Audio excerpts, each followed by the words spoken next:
Even when raw materials are mined elsewhere, they flow to China for processing into battery chemicals, anodes, and rare earth magnets. That's the choke point. China controls the midstream. And the lever? Export permits. One delayed permit can strand components at a Chinese port, halting a US factory.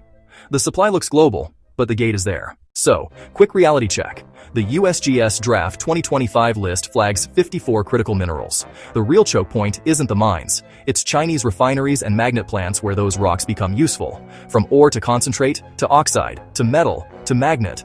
China controls most of the separation capacity and the midstream steps that turn raw inputs into parts.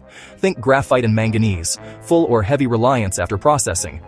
Add rare earths, and a short export pause can erase billions in US GDP and stall defense programs in days. Let's break it down where it bites first. Batteries.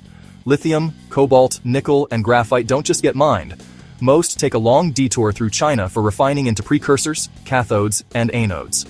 That's the choke point. China's facilities turn concentrates into usable battery materials at scale, then ship them to US pack lines.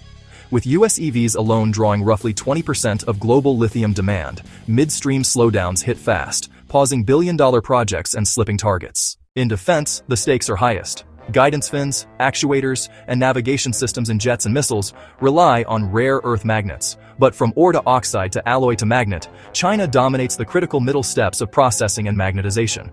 Beijing's export regimes now gate magnet-related inputs and tooling. One denied permit can freeze deliveries, putting an estimated $1.6 billion in navigation hardware and $4.5 billion in missile output at risk. Chips feel it too. Gallium for power devices and germanium for photonics are heavily refined in China. A break in those flows clips data center buildouts and AI hardware schedules. The central choke point remains China-based processing.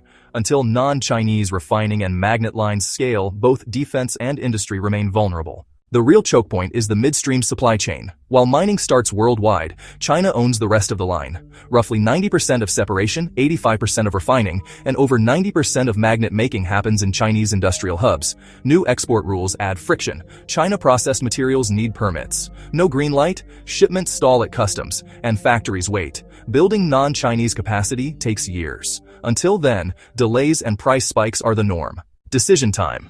Reduce exposure to Chinese processing and export approvals. Diversify refining with allies. Build magnet lines. Ramp recycling. And stockpile oxides and metals. Zero SU, 36 months. Funded and coordinated. Choose resilience over reliance. China controls the midstream. Diversify now.